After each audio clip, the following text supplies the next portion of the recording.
জাহান্নামী মানুষগুলো বলবেন ক্বালু লাম নাকু মিনাল মুসাল্লিন।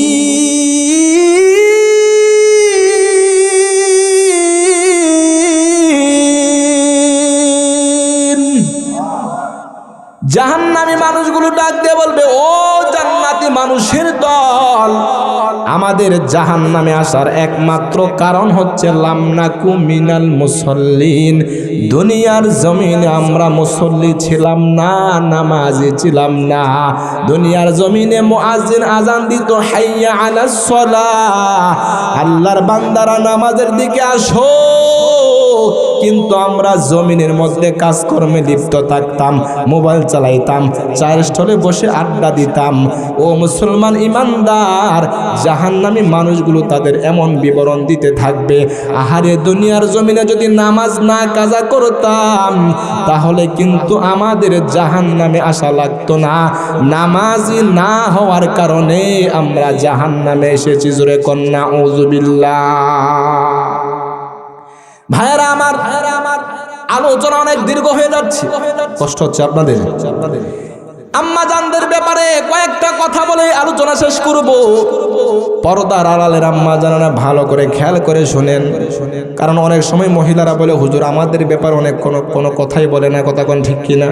এজন্য মাইকের আওয়াজ যাদের কানে যায়, মায়েরা বোনেরা আমার খেয়াল করেন। মায়ের নবী হাদিসের মধ্যে বলছেন, মহিলাদের জন্য জান্নাতে যাওয়ার রাস্তা একেবারে সোজা।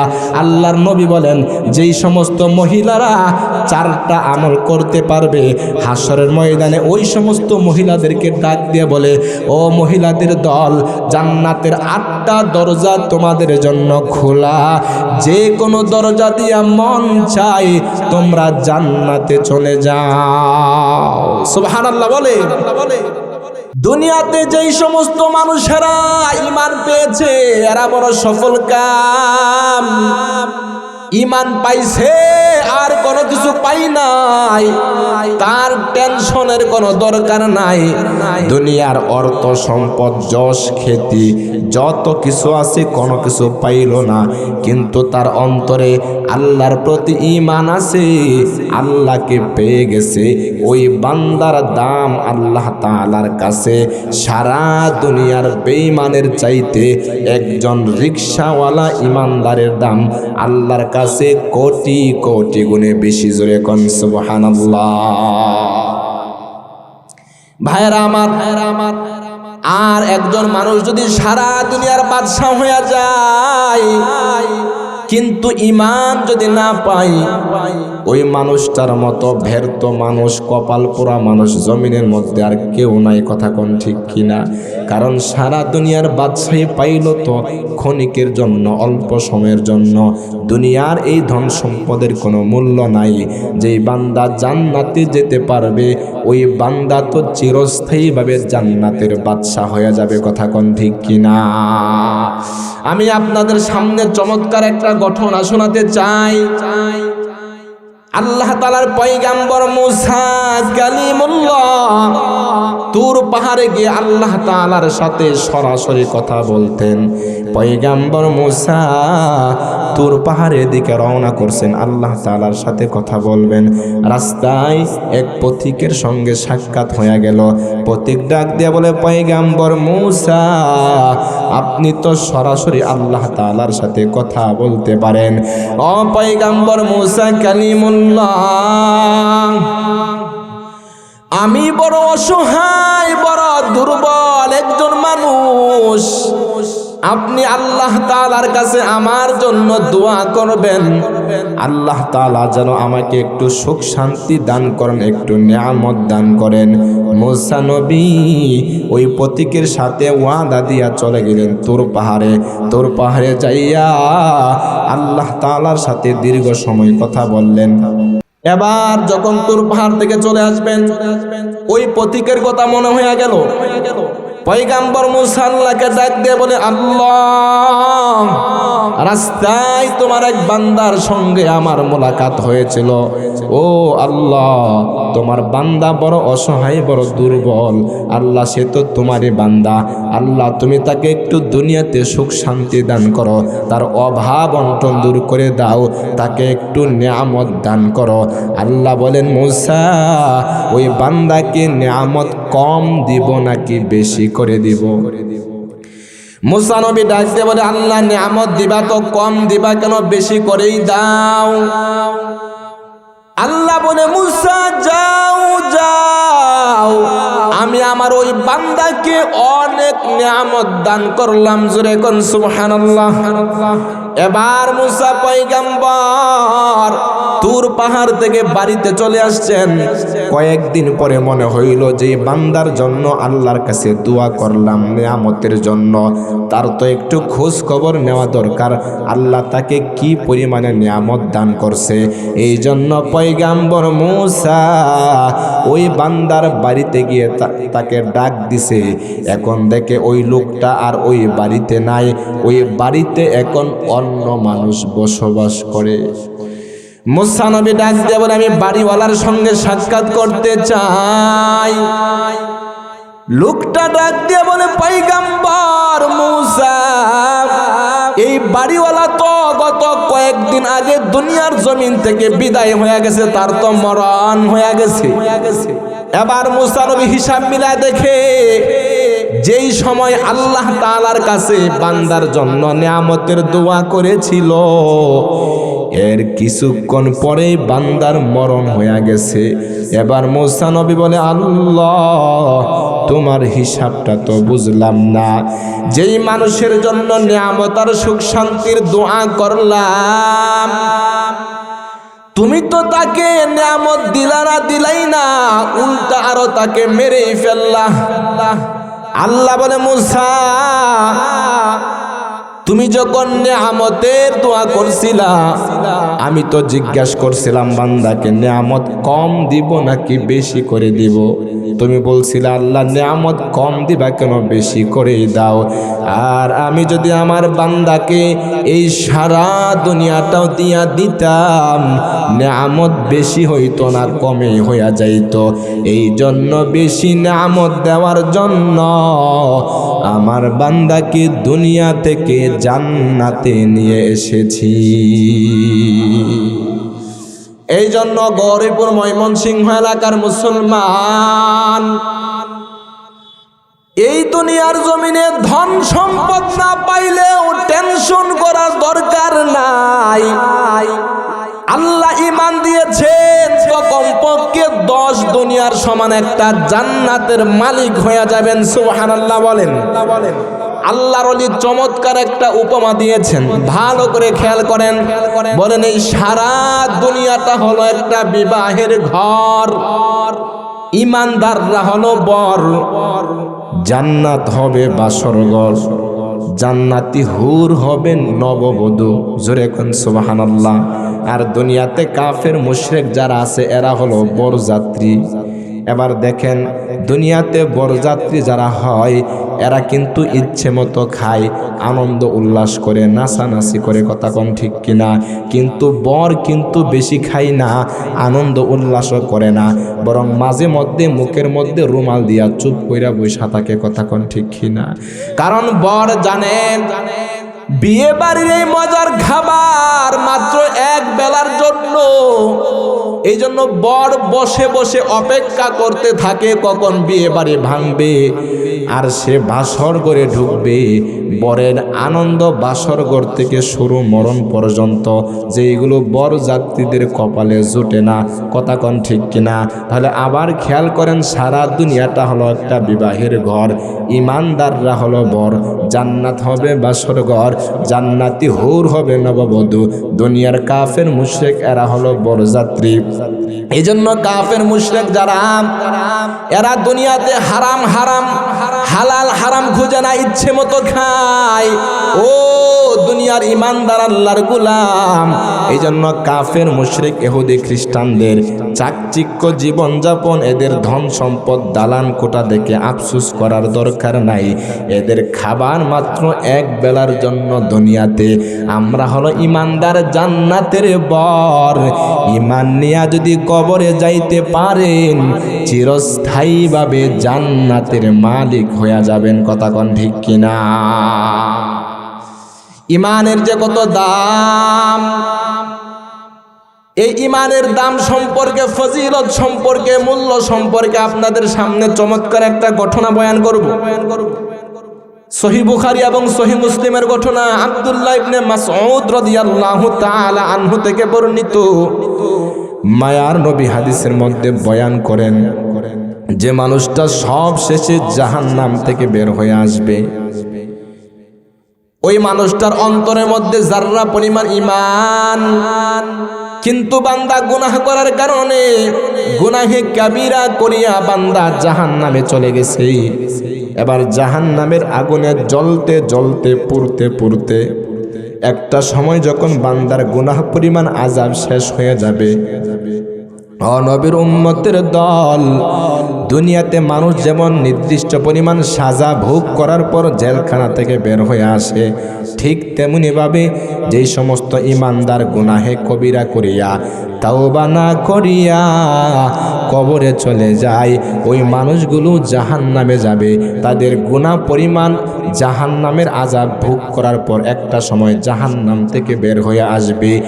এই সিরিয়ালে যে মানুষটা সবার শেষে জাহান্নাম থেকে বের হয়ে আসবে, যেই মানুষটার অন্তরে যাররা পরিমাণ ঈমান, তার আযাব যখন শেষ হয়ে যাবে, জাহান্নাম থেকে বের হওয়ার জন্য হামাগুড়ি দিতে থাকবে। এক পা আগে বাড়াবে, আবার পড়ে যাবে, আবার আগে বাড়াবে, আবার পড়ে যাবে। এমন করতে করতে জাহান্নামী মানুষটা একটা সময় জাহান্নামের সীমানা পার হয়ে চলে আসবে। এরপরে এক জায়গায় বসে বসে হাঁপাতে থাকবে। হঠাৎ করে আল্লাহ তাআলাকে বড় মায়া করে ডাকতে থাকবে, ইয়া রহমান, ও দয়ার আল্লাহ। আমার আল্লাহ তাআলাকে যখন মায়া করে ডাকতে থাকবে মুসলমান, আমার আল্লাহর অন্তরে দয়া হবে। আল্লাহ ডাক দিয়া বলে, এ বান্দা কি হয়েছে, কেন ডাকতেছো?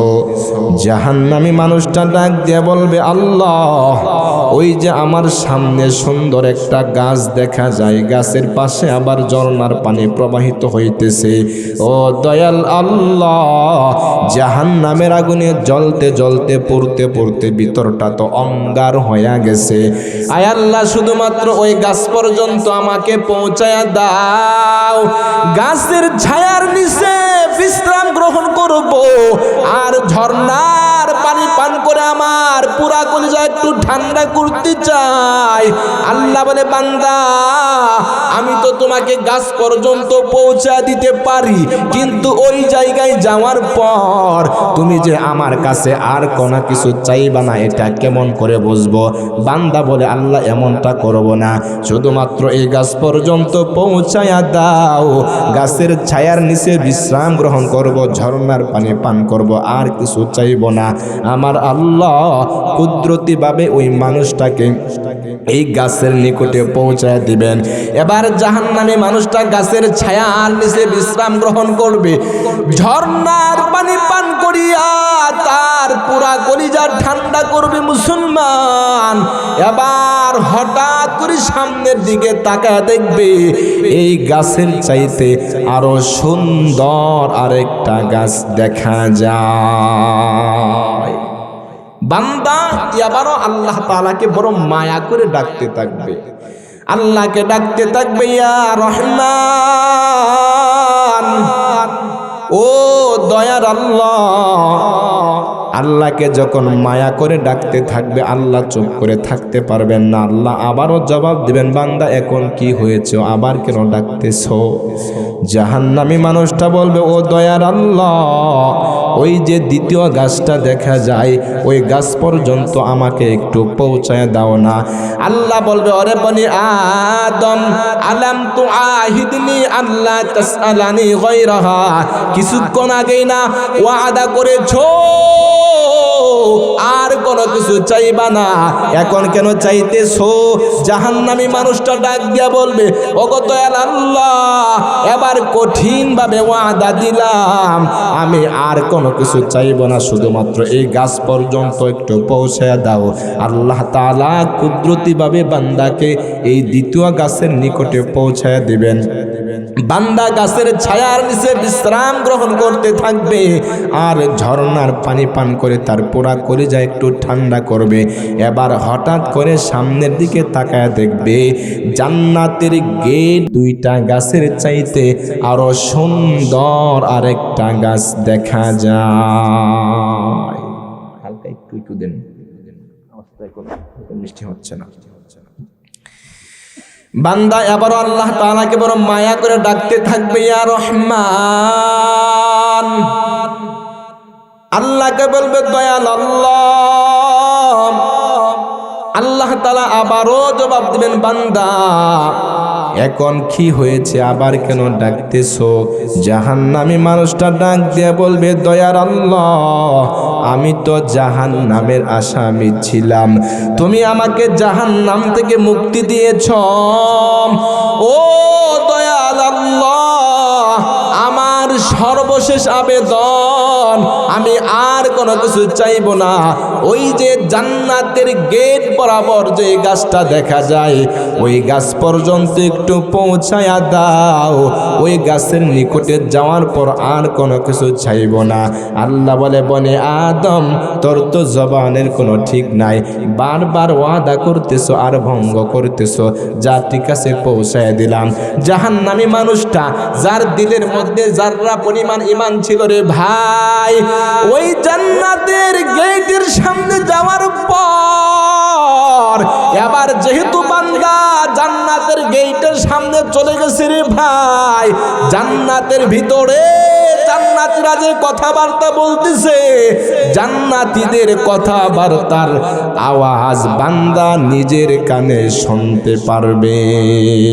সুবহানাল্লাহ বলে। যেই মাত্র জান্নাতীদের কথাবার্তার আওয়াজ বান্দার কানে পৌঁছবে, এখন আর মনের লোভ আর সামলাইতে পারবে না। আল্লাহ তাআলাকে আরো মায়া এবং আবেগ নিয়ে ডাকতে থাকবে, ইয়া হান্নান, ইয়া হান্নান, ও দয়াল আল্লাহ। আল্লাহ জবাব দিবে, বান্দা কি হয়েছে, এখন কেন আবার ডাকতেছো? জাহান্নামী মানুষটা ডাক দিয়া বলবে, দয়াল আল্লাহ, আমি তো জাহান্নামের আসামি ছিলাম, তুমি আমাকে জাহান্নাম থেকে মুক্তি দিয়েছো। ও আল্লাহ, দুনিয়ার জমিন থেকে ওলামায়ে কেরামের জবান থেকে আল্লাহ জান্নাতের কত নিয়ামতের বয়ান শুনলাম। আল্লাহ, আজকে জান্নাতের গেট পর্যন্ত চলে আসলাম, কিন্তু জান্নাতের গেটে তো তালা দেওয়া। আয় আল্লাহ, তোমার কাছে আমার সর্বশেষ আবেদন, জান্নাতের গেটটা একটু খুলে দাও। আমি জান্নাতে একটু ঢুকতে চাই, জান্নাতে ঢুকবো, জান্নাতের নিয়ামতগুলো এক নজর দেখতে চাই। আয় আল্লাহ, কথা দিলাম জান্নাতে থাকবো না, শুধুমাত্র জান্নাতটা একটু দেখবো। জান্নাতটা দেখার পর আবার রিটার্ন আমি উল্টা চলে আসব, থাকবো না। আল্লাহ বলে, ওরে বনি আদম, তোমার তো জবানের কোনো ঠিক নাই, চাহিদারও কোনো শেষ নাই, একের পর এক তোমার শুধু চাহিদা বাড়তেছে। ঠিক আছে বান্দা, ঠিক আছে, তুমি যেই দুনিয়ার জমিন থেকে এসেছো, এমন 10 দুনিয়ার সমান একটা জান্নাতের মালিক যদি তোমাকে বানায়া দেওয়া হয়, তাহলে তোমার সব চাহিদা পূরণ হবে কিনা বলো? সুবহানাল্লাহ বলবেন। আল্লাহ বলে, বান্দা তোমার তো চাহিদার শেষ নাই, তুমি যেই দুনিয়ার জমিন থেকে এসেছো এমন 10টা দুনিয়ার সমান একটা জান্নাতের মালিক যদি তোমাকে বানায়া দেওয়া হয়, তোমার সব চাহিদা পূরণ হবে কিনা বলো? বান্দা তো আশ্চর্য হয়ে যাবে। আরে আশ্চর্য হবে না কেন রে ভাই? একটা ফকির যদি বড় লোকের বাড়ির সামনে গিয়া বলে 10টা টাকা ভিক্ষা দেন, বাড়িওয়ালা যদি বলে 10 টাকা কেন, তোমাকে আমার বাড়িটাই দিয়া দেই, কি মনে করবে? যে টাকা তো দিবেই না, আমার সাথে আরো মজা করতেছে। কথা কোন ঠিক কিনা? যেই জাহান্নামী মানুষটা শুধুমাত্র জান্নাত এক নজর দেখতে চায়, আল্লাহ বলে 10 দুনিয়ার সমান একটা জান্নাতের মালিক তোমাকে বানায়া দেই। কি মনে করেন? আপনাদের গ্রামের নাম কি? পাসার গ্রাম। এই গ্রামের একটা ব্যক্তি যদি মনে করেন পুরা গৌরীপুরের মালিক হয়ে যায়, তার কি পরিমাণ পাওয়ার থাকবে? হ্যাঁ, যার 100 বিঘা জমির মালিক যে, তারই তো পাওয়ারের কোনো শেষ থাকে না। কথা কোন ঠিক কিনা? আর কি মনে করছেন শুধু গৌরীপুর উপজেলা না, ময়মনসিংহ জেলা নয়, ঢাকা নয়, বাংলাদেশ নয়, এমন 10 দুনিয়ার সমান একটা জান্নাতের মালিক আল্লাহ একজন ইমানদারকে বানাতে চান। সুবহানাল্লাহ বলবেন না? বলবেন না? বান্দা তো আশ্চর্য হয়ে যাবে, আশ্চর্য হয়ে বলবে আই রব্বি আতাস্তাহজিউ মিন্নি ওয়া আনতা রব্বুল আলামিন। বান্দা বলবে ও আমার রব, তুমি বুঝি আমার সঙ্গে ঠাট্টা করতেছো? ও দয়ার আল্লাহ, অথচ তুমি হইলা গোটা জাহানের রব, তুমি বুঝি আমার সঙ্গে ঠাট্টা করতেছো? আল্লাহ ডাক দিয়ে বলে গোলাম, আমি রব কারো সঙ্গে ঠাট্টা করি না। ঠাট্টা করা আমি রবের জন্য শোভা পাই না রে গোলাম। দুনিয়ার জমিনে তুমি আমার প্রতি যে ঈমান এনেছিলা, ওই ঈমান আনার বদৌলতে, ওই যাররা পরিমাণ ঈমানের বদৌলতে আজকে তোমাকে 10 দুনিয়ার সমান একটা জান্নাতের মালিক বানায়া দিলাম। কাদরে কুদরত দারি বরকামাল আনতা রব্বি আনতা হাসবি যুল জালাল। ভাইরা আমার, তাহলে ঈমানের কত দাম! আল্লাহ তাআলা কসম খাওয়ার পরে আরো দুইটা তাকিদ দিয়া বলছেন, সারা দুনিয়ার মানুষ ক্ষতিগ্রস্ত, ধ্বংসের মধ্যে নিমজ্জিত, জাহান্নামের আসামি।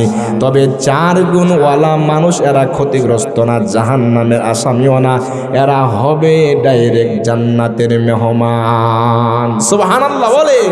এর মধ্যে 1 নাম্বার গুণ হলো ইল্লাল্লাযিনা আমানু, যারা দুনিয়ার জমিন এক আল্লাহর প্রতি ঈমান এনেছে, ওই ঈমানদার বান্দারা এরা জাহান্নামের আসামি না, এরা কমপক্ষে 10 দুনিয়ার সমান একটা জান্নাতের মালিক। সুবহানাল্লাহ বলেন। তো আপনারা কি ওই বান্দার মতো জাহান্নামের আগুনে জ্বলে পুড়ে এরপরে জান্নাতে যেতে চান, নাকি ডাইরেক্ট জান্নাতে যেতে চান? কারা কারা ডাইরেক্ট জান্নাতে যেতে চান 2 হাত তুলে মাওলাকে দেখায়া দেন। নারায়ে তাকবীর। আয় আল্লাহ, এই হাতগুলোকে তুমি কবুল করে নাও, জোরে কোন আমিন। কিন্তু ডাইরেক্ট যদি জান্নাতে যেতে চাই, আমাদের ঈমানের যে কোয়ালিটি, এই দুর্বল ঈমান দিয়া সরাসরি আমরা জান্নাতে যেতে পারবো না। কথা কোন ঠিক কিনা? ঈমানকে আরো মজবুত করা লাগবে। আমরা আমাদের ঈমান দিয়ে তো 5 ওয়াক্ত নামাজেই পড়ি না, সুদ খাই, ঘুষ খাই, দুর্নীতি করি। কথা কোন ঠিক কিনা? কিন্তু সমাজের মধ্যে বহু এমন ঈমানদার আল্লাহর গোলাম আছে যাদের ঈমান বড় মজবুত। কথা কোন ঠিক কিনা? আমার ভাই শহীদ শরীফ ওসমান হাদি, ঈমান বড় মজবুত। কেমন ঈমান ওয়ালা আল্লাহর বান্দা! দেখেন, দুর্নীতির পক্ষে যায় নাই। কথা কোন ঠিক কিনা? আমাদের সমাজের দুর্নীতিবাজ নেতারা টাকা দিয়া ভোট কেনে, আর আমার হাদি ভাই মানুষের কেমন ভালোবাসা অর্জন করেছিল, মানুষেরা উল্টা আরো তাকে টাকা দেয়। আকাশেতে লক্ষ তারাম, এক চাঁদের আলো, 1000 কোটি মানুষের মাঝে একজন হাদি ভালো। ঠিক কিনা বলে? আকাশেতে লক্ষ তারা, এক চাঁদের আলো, হাজার কোটি মানুষের বীরে আমার ওসমান হাদি ভালো। আমার কলিজার ওসমান হাদি ভাই তার জীবনটা দিয়া দিছে ইনসাফের পক্ষে লড়াই করে, ঈমানের পক্ষে থেকে সমাজের মধ্যে ইনসাফ প্রতিষ্ঠা করার জন্য, ন্যায় বিচার প্রতিষ্ঠা করার জন্য।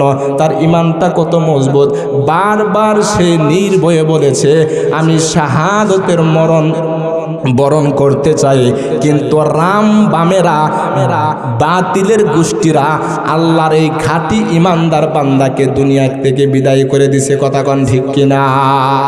ও গৌরীপুর ময়মনসিংহ এলাকার মুসলমান, আমার কলিজার টুকরা যুবক,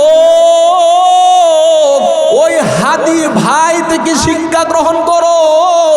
দুনিয়ার জমিনে তো চিরদিন আমরা থাকার জন্য আসি নাই রে ভাই, কেন এত বাহাদুরি করব? ইনসাফের পক্ষে লড়াই করা লাগবে, আল্লাহর জমিনে ইনসাফ প্রতিষ্ঠা করা লাগবে। ঈমানকে মজবুত করিয়া প্রয়োজনে আল্লাহর জমিনে আল্লাহর দ্বীন বাস্তবায়ন করার জন্য আমরাও ওসমান হাদি ভাইয়ের মতো শহীদ হতে চাই। কথা কোন ঠিক কিনা? আমার ভাইয়েরা, ঈমানটাকে মজবুত করা লাগবে রে ভাই। ঈমান দিয়া যদি সরাসরি জান্নাতে যাইতে চাও, ঈমানের কোয়ালিটি কেমন হওয়া লাগবে? আমার আল্লাহ তাআলা কুরআনের আরেক জায়গায় বয়ান করে দিয়েছেন, আমিনু কামা আমানান নাস। ও দুনিয়ার মানুষের দল, ঈমান আনো যেমন ভাবে মানুষেরা ঈমান এনেছে, লোকেরা ঈমান এনেছে। এখানে মানুষ দ্বারা উদ্দেশ্য হলো, মুফাসসিরিনে কেরাম জবাব দিয়েছেন, এক নম্বরে আল্লাহর নবীর সাহাবায়ে কেরামের দল। আমার আল্লাহ তাআলা এক নম্বরে কসম খাইয়া আরো দুইটা তাকিদ দিয়া বলছেন, সারা দুনিয়ার মানুষ ক্ষতিগ্রস্ত, সারা দুনিয়ার মানুষ ধ্বংসের মধ্যে নিমজ্জিত, তবে চার গুণওয়ালা মানুষ এরা ক্ষতিগ্রস্ত না, ধ্বংসের মধ্যে নিমজ্জিত না, জাহান্নামের আসামিও না। চার গুণওয়ালা মানুষ এরা হলো জান্নাতের মেহমান। এক নম্বরের গুণ হলো ইল্লাল্লাযিনা আমানু। দুনিয়ার জমিনে যারা এক আল্লাহর প্রতি ঈমান এনেছে, ঈমানওয়ালা বান্দারা জান্নাতি। ঈমানটা আবার কেমন ঈমান হওয়া লাগবে? নরমাল ঈমান দিয়া সরাসরি জান্নাতে যাইতে পারবা না আমার ভাই। যদি সরাসরি জান্নাতে যাইতে চাও, ঈমানের কোয়ালিটি কেমন হওয়া লাগবে? আল্লাহ কুরআনের আরেক জায়গায় বলছেন, আমিনু কামা আমানান নাস। ঈমান আনো যেমন ভাবে আল্লাহর নবীর সাহাবায়ে কেরামরা ঈমান এনেছেন। আমরা তো আমাদের ঈমানটাকে 500 টাকার বিনিময়ে অনেক সময় বিক্রি করে দেই। কথা কোন ঠিক কিনা? আল্লাহ কেন বলছেন সাহাবায়ে কেরামের মতো ঈমান আনো? কারণ সাহাবায়ে কেরামদের অবস্থা এমন ছিল রে ভাই, এরা ঈমানটা ধরে রাখার জন্য প্রয়োজনে তাদের জীবন দিয়া দিছে, জীবন কুরবান করছে, এরপরেও ঈমানটা ছাড়ে নাই। আল্লাহ এই জন্য বলছেন ঈমান আনো। এই সমস্ত ঈমানদার মানুষের ঈমানের মতো ঈমান প্রয়োজনে জীবন দিতে হবে, এরপরেও ঈমান দেওয়া যাবে না। কথা কোন ঠিক কিনা? কারণ ঈমান হলো এটা আমাদের জন্য জান্নাতের টিকেট। এই সমাজের মধ্যে, এই আল্লাহর জমিনে বহুত আল্লাহর বান্দা বান্দি দুনিয়া থেকে বিদায় হয়ে গেছে, যারা ঈমানটাকে ধরে রাখার জন্য জীবনটা দিয়ে দিয়েছে, ঈমান ছাড়ে নাই। ও পর্দার আড়ালের আম্মা জানেরা, ভালো করে বোঝা লাগবে। আপনাদের মতো আম্মা জান ছিল ফেরাউনের স্ত্রী আসিয়া রাদিয়াল্লাহু আনহা। কেমন ঈমানওয়ালি আল্লাহর বান্দি। ফেরাউন সংবাদ পাইছে আসিয়া ফেরাউনকে খোদা মানে না। ফেরাউনের মেজাজ তো গরম হয়ে গেছে। তার মন্ত্রী হামানের কাছে গিয়ে বলে, হামান, আমার ঘরের সংবাদ বড় খারাপ, কারণ আমার ঘরের বউ আসিয়া আমাকে খোদা মানে না। হামান রাগ দিয়ে বলে, ফেরাউন, সংবাদ তো তাহলে বড়ই খারাপ, তাড়াতাড়ি যাও, আসিয়াকে উত্তপ্ত মরুভূমির মধ্যে শোয়াইয়া চেহারা সূর্যমুখী করে রাখো, বুকের মধ্যে বাড়ি পাথর দিয়া চাপা দিয়া রাখো, অটোমেটিক ঈমান ছেড়ে দেবে। জোরে কন্যা আউযুবিল্লাহ। ফেরাউন আসিয়াকে উত্তপ্ত মরুভূমির মধ্যে শোয়াইয়া চেহারাটা সূর্যমুখী, বুকের মধ্যে বাড়ি পাথর দিয়া চাপা রাখছে আর বলে, ও আসিয়া ইমানটা ছেড়ে দাও, না হয় তোমাকে দুনিয়া থেকে বিদায় করে দেব। আসিয়া তো আল্লাহর বান্দি। আসিয়া বলে, ফেরাউন তোমার মনে যা চাই তুমি তাই করতে পারো, আমি আমার জীবন দিতে রাজি, এরপরে ঈমান দিব না। মুসলমানি বুয়াদ গর্দন নহাদান ইনানে খুদ বদস্তে খাজা জাহাদান গর্ব সুরত আদমি ইনসাবুদে আহমদ বু জাহল হাম এক সাবুদে আদমিরাম আদমিয়াত লাজমাস ওদেরা গর্বুন বাসদ হেই জমাস। ভাইরা আমার, ফেরাউনের মেজাজ তো গরম হয়ে গেছে। আসিয়া ইমান ছাড়ে না, এজন্য ফেরাউন আসিয়ার হাত এবং পায়ের মধ্যে অনেকগুলো পেরেক মেরে দিছে। আল্লাহ বলেন, ওয়া ফিরআউনা যিল আউতাদ, তোমরা পেরেকওয়ালা ফেরাউনের কথা স্মরণ করো।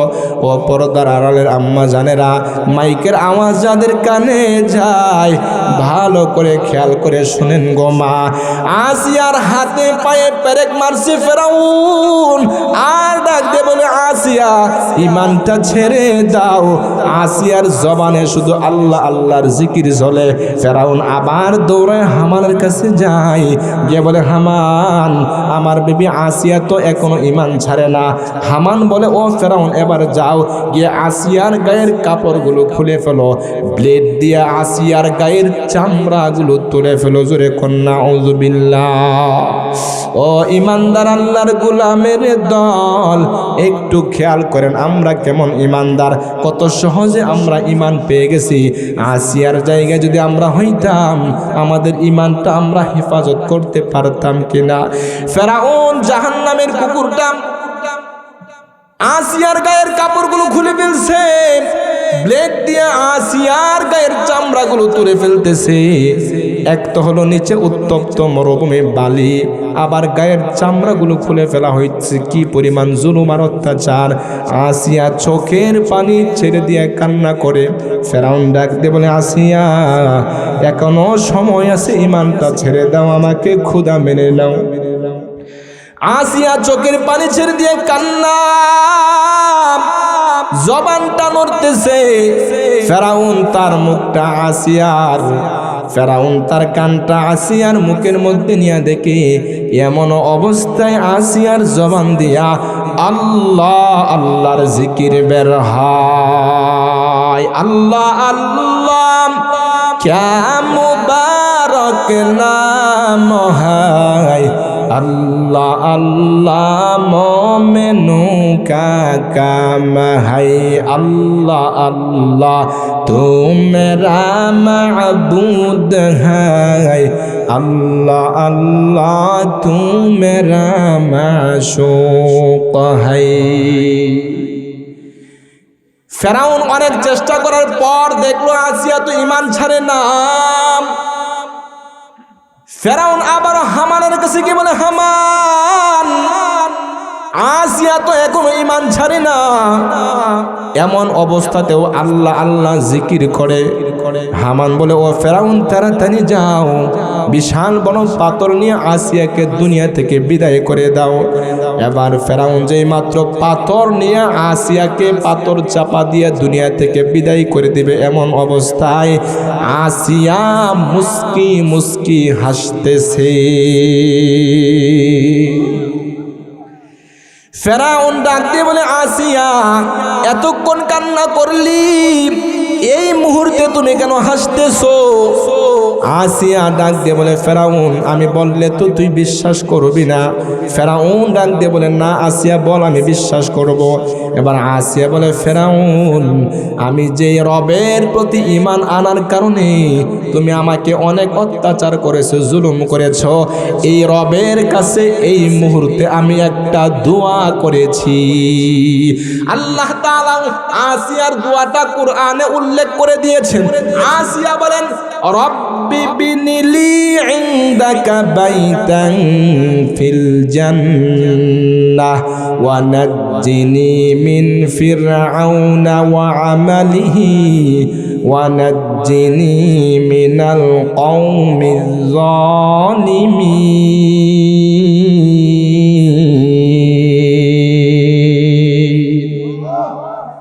আসিয়া আল্লাহ তাআলার কাছে তিনটা দোয়া করছে, ডাক দিয়ে বলে আল্লাহ ও আমার রব, জান্নাতে তোমার পাশে আমার জন্য একটা ঘর বানায়া দাও। জোরে কোন সুবহানাল্লাহ। 2 নাম্বার ওয়ানাজ্জিনি মিন ফিরআউনা ওয়া আমালিহি, ফিরআউন এবং তার জুলুম অত্যাচার থেকে আমাকে তুমি মুক্তি দাও। 3 নাম্বার দোয়া করেছে ওয়ানাজ্জিনি মিনাল কওমিজ জালিমিন, আল্লাহ জালেম সম্প্রদায় থেকে তুমি আমাকে মুক্তি দিয়া দাও, নাজাত দিয়া দাও। এবার আসিয়া ডাক দিয়ে বলে ফেরাউন আমার আল্লাহ তাআলার কাছে আমি যেই দোয়া করেছি আমার আল্লাহ আমার দোয়াটা এই মুহূর্তে এমন কবুল করেছেন, আমার জন্য জান্নাতে যে ঘরটা বানাইছেন এই ঘরটা এই মুহূর্তে আমার চোখের সামনে তুলে ধরেছেন, আর আমি আমার জান্নাতের ঘর দেখে দেখে হাসতেছি। আল্লাহ তাআলা বলেন আমিনু কামা আমানান নাস, ও দুনিয়ার মানুষের দল, যদি সরাসরি জান্নাতে যেতে চাও তাহলে ঈমান আনো এই সমস্ত মানুষদের ঈমানের মতো ঈমান। সুবহানাল্লাহ বলেন। তাহলে আমার ভাইয়েরা আল্লাহ তাআলা 1 নম্বরে শপথ করার পর আরো দুইটা তাকিদ দিয়া বলেছেন সারা দুনিয়ার মানুষ ক্ষতিগ্রস্ত, ধ্বংসের মধ্যে নিমজ্জিত, জাহান্নামের আসামি।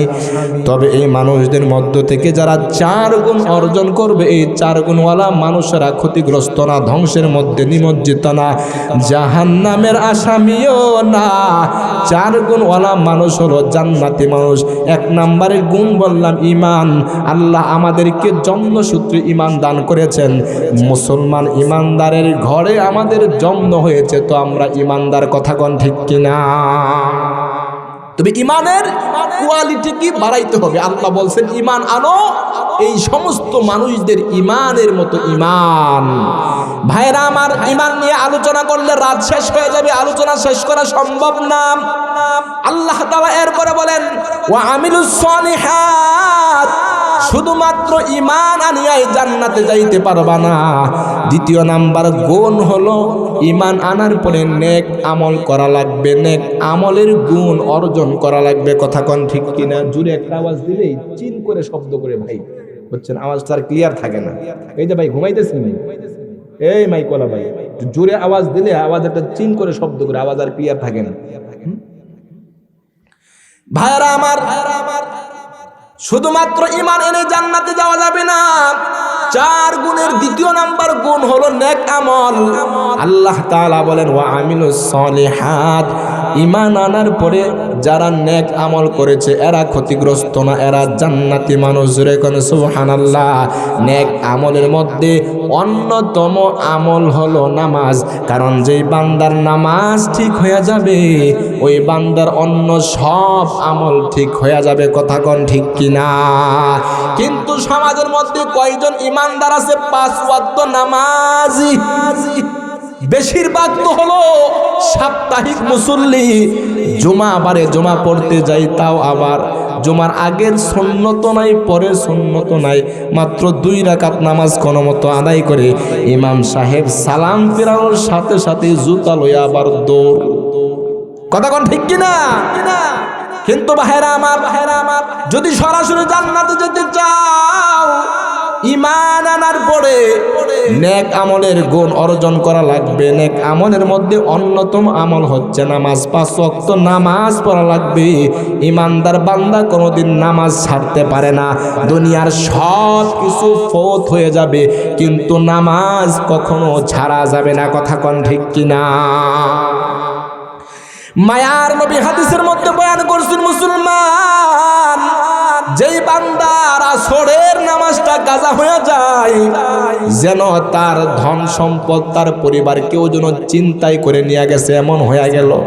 অথচ দেখেন আমাদের অবস্থা কি হয়ে যায়। আমাদের কারো পকেট থেকে 500 টাকা হারাইলে কত টেনশনে পড়ে যায়, আর কত নামাজ কাজা করে আমাদের অন্তরে কোনোদিন দুঃখ লাগে না। কথা কোন ঠিক কিনা? মুসলমান ইমানদার দ্বিতীয় নাম্বার গুণ হলো নেক আমলের গুণ। নামাজ পড়া লাগবে রে ভাই। কারণ মানুষগুলো জাহান্নামে যাওয়ার পর জাহান্নামী মানুষেরা তাদের জাহান্নামে যাওয়ার কারণ বলবে আমরা নামাজে ছিলাম না। আল্লাহর নবী বলেন, মানুষেরা হাসরের ময়দানে হিসাব নিকাশ হওয়ার পর জান্নাতীরা যখন জান্নাতে চলে যাবে, জাহান্নামীরা যখন জাহান্নামে চলে যাবে, তখন জান্নাতি আর জাহান্নামী মানুষদের মধ্যে একটা কথোপকথন হবে। জান্নাতি মানুষগুলো তাদের জান্নাতের বিশাল অট্টালিকার মধ্যে থাকিয়া জাহান্নামীদের দূর অবস্থা যখন দেখবে, জান্নাতি মানুষগুলো তখন জাহান্নামীদেরকে ডাক দিয়া বলবে, মা সালাকাকুম ফি সাকর। জান্নাতি মানুষগুলো ডাক দিয়ে বলে, ও জাহান্নামীদের দল, তোমরা কেন জাহান্নামে গেলা? কোন কারণে জাহান্নামে গিয়েছো? জাহান্নামী মানুষগুলো তখন জাহান্নামে যাওয়ার কারণ বলবে। আল্লাহ কোরআনের মধ্যে বলেন, জাহান্নামী মানুষগুলো বলবেন, ক্বালু লাম নাকু মিনাল মুসাল্লিন।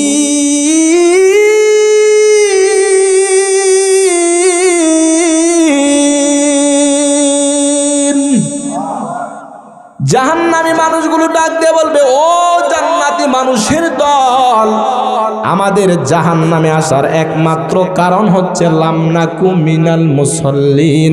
দুনিয়ার জমিনে আমরা মুসল্লি ছিলাম না, নামাজি ছিলাম না। দুনিয়ার জমিনে মুয়াজ্জিন আজান দিত, হাইয়া আলাস সালাহ, আল্লাহর বান্দারা নামাজের দিকে আসো। কিন্তু আমরা জমিনের মধ্যে কাজকর্মে লিপ্ত থাকতাম, মোবাইল চালাইতাম, চায়ের স্টলে বসে আড্ডা দিতাম। ও মুসলমান ইমানদার, জাহান্নামী মানুষগুলো তাদের এমন বিবরণ দিতে থাকবে, আহারে দুনিয়ার জমিনে যদি নামাজ না কাজা করতাম তাহলে কিন্তু আমাদের জাহান্নামে আসা লাগতো না। নামাজি না হওয়ার কারণে আমরা জাহান্নামে এসেছি। জোরে কন্যা আউযুবিল্লাহ। ভাইরা আমার, আলোচনা অনেক দীর্ঘ হয়ে যাচ্ছে, কষ্ট হচ্ছে আপনাদের। আম্মা জানদের ব্যাপারে কয়েকটা কথা বলে আলোচনা শেষ করব। পর্দার আড়ালের আম্মা জানেরা ভালো করে খেয়াল করে শুনেন, কারণ অনেক সময় মহিলারা বলে, হুজুর আমাদের ব্যাপারে অনেক কোনো কথাই বলে না। কথা কোন ঠিক কিনা? এজন্য মাইকের আওয়াজ যাদের কানে যায়, মায়েরা বোনেরা আমার খেয়াল করেন। মায়ের নবী হাদিসের মধ্যে বলছেন, মহিলাদের জন্য জান্নাতে যাওয়ার রাস্তা একেবারে সোজা। আল্লাহর নবী বলেন, যেই সমস্ত মহিলারা 4টা আমল করতে পারবে, হাসরের ময়দানে ওই সমস্ত মহিলাদেরকে ডাক দিয়ে বলে, ও মহিলাদের দল, জান্নাতের 8টা দরজা তোমাদের জন্য খোলা। যে কোনো দরজা দিয়া মন চাই তোমরা জান্নাতে চলে যাও। সুবহানাল্লাহ বলে। 1 নাম্বার হলো এই নামাজের কথা বলছি।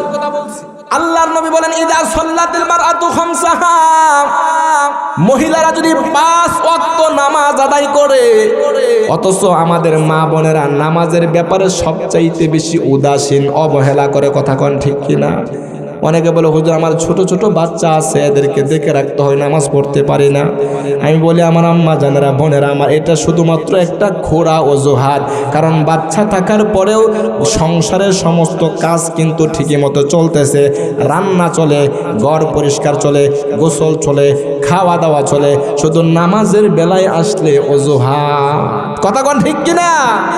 এজন্য মায়েরা বোনেরা আমার, যেই মহিলারা 5 ওয়াক্ত নামাজ আদায় করবে, দ্বিতীয় নাম্বার ওয়া সামাত শাহরাহা, রমজান মাসের রোজা রাখবে। 3 নাম্বার ওয়া আহসানাত ফারজাহা, সে তার লজ্জাস্থানের হেফাজত করবে, পর্দা করে চলবে, বেপরদায় অবস্থায় রাস্তাঘাটে মার্কেটে যাবে না। ও আম্মা জানেরা, আপনারা কেন পর্দায় থাকতে পারেন না? অনেক মায়েরা বোনেরা আমার বলে, হুজুর এত প্যাকেজ হয়ে কি চলা যায় নাকি? একেবারে পর্দার ভিতরে থাকা তো অনেক কষ্ট। ওই যে আমার শহীদ হাদি ভাই, একজন জেনারেল মানুষ, তার স্ত্রীটা কি পরিমাণে পর্দা করছে তার থেকে শিক্ষা নেওয়া দরকার। আমার ময়মনসিংহ এলাকার মায়েরা বোনেরা, ওই যে আমার শহীদ হাদি ভাই হাসপাতালে তার স্ত্রী তাকে দেখতে গিয়েছে, এত মানুষের ভিড়ের মধ্যেও তার পর্দা কোনোদিন ছুটে নাই। এত এত সাংবাদিক থাকার পরেও একটা ছবি পর্যন্ত তুলতে দেয় নাই, বরং এই এমন একটা কঠিন অবস্থার মধ্যেও তার স্বামীটা শহীদ হয়ে গেছে, দুনিয়া থেকে বিদায় হয়ে গেছে। অন্য মহিলারা তো পর্দার কোনো খবরই থাকতো না, কিন্তু একজন জেনারেল শিক্ষিত মানুষের স্ত্রীটা এমন কঠিন পরিস্থিতির মধ্যেও পর্দার বেষ্টনী দিয়া এরপরে হাসপাতালে গিয়েছে। কথা কোন ঠিক কিনা? এখান থেকে শিক্ষা নেওয়া দরকার। তাহলে মায়েরা বোনেরা আমার, মা বোনদের জন্য 4টা আমল। 3 নাম্বার আমল হলো ওয়া আহসানাত ফারজাহা, যারা তাদের লজ্জাস্থানের হেফাজত করবে, পর্দা করে চলবে, বেপরদায় পর পুরুষদেরকে তাদের সৌন্দর্য প্রদর্শন করে বাজারে মার্কেটে রাস্তাঘাটে বের হবে না। আর যদি বের হয় তাদের কি পরিণতি পরিণাম? মায়ার নবী হাদিসের মধ্যে বলেন, সিনফান মিন আহলিন নার, 2 দল মানুষ হলো জাহান্নামী মানুষ। এই 2 দল মানুষের মধ্যে এক দল হলো পুরুষ থেকে, আরেক দল হলো নারী থেকে। নারী দল এরা জাহান্নামী, এদের কি পরিচয়? আল্লাহর নবী বলেন, ওয়া নিসাউন কাসিয়াতুন আরিয়াতুন মুমিলাতুন মাইলাত।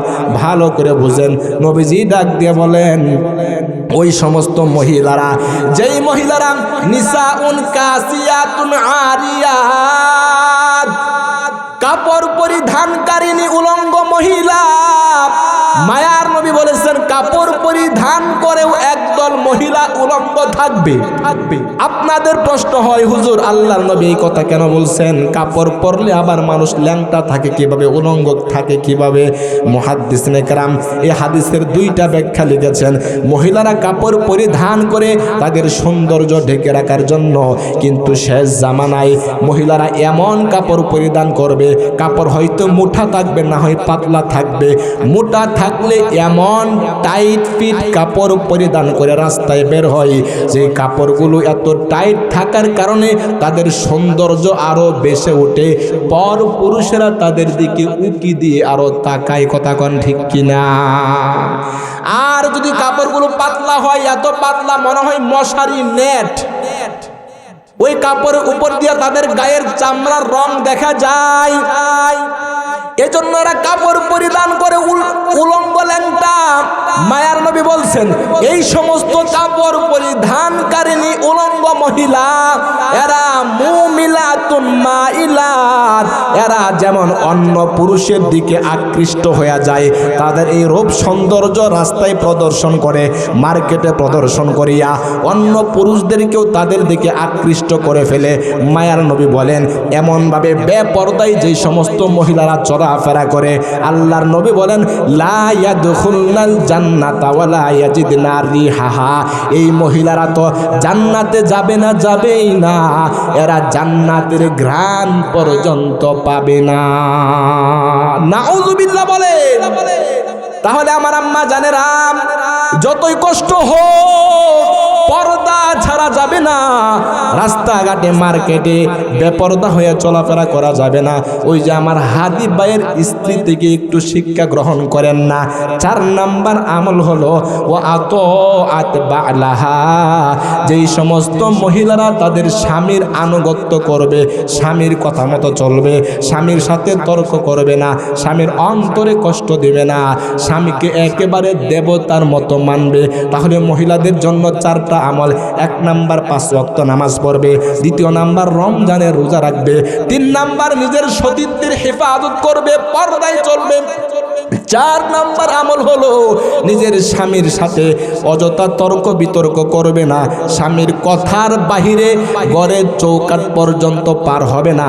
এই চারটা আমল যেই মহিলারা করবে, আল্লাহর নবী বলেন তাদেরকে হাসরের ময়দানে ডাক দিয়া বলা হবে, ও মহিলাদের দল, উদখুলিল জান্নাতা মিন আইয়ি আবওয়াবিল জান্নাতি শিইতি, তোমাদের জন্য জান্নাতের 8টা দরওয়াজা খোলা, যে কোন দরজা দিয়া মন চাই তোমরা জান্নাতে চলে যাও।